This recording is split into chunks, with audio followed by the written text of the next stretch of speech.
Gayon din, pagdating sa PhilHealth, malaking bagay, no, na tumaas ang pondo nito.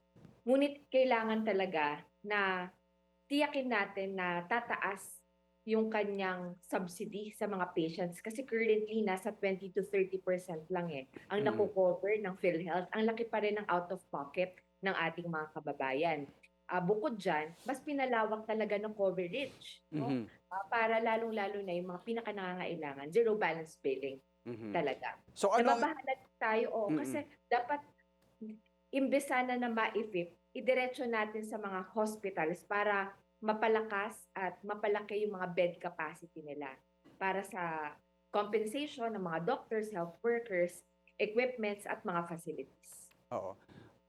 Congresswoman, etong binabanggit niyo para sa PhilHealth, sa next year ba, ano ang puwede niyong i-suggest? Puwede bang baguhin ng PhilHealth yung mga laki ng benepisyo na matatanggap ng mga PhilHealth members dahil nga lumaki na, naibigay yung tamang budget para sa PhilHealth?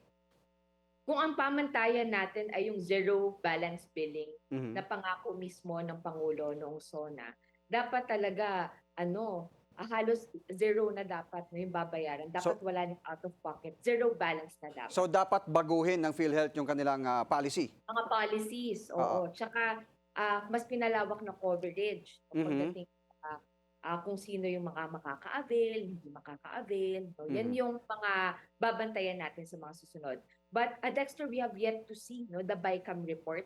Mhm. Gusto nating makita ito, mapag-aralan mabuti, masuri natin. Kasi yan yung nakaamba din na ma-ratify ng parehong houses sa Mm. darating na December 22.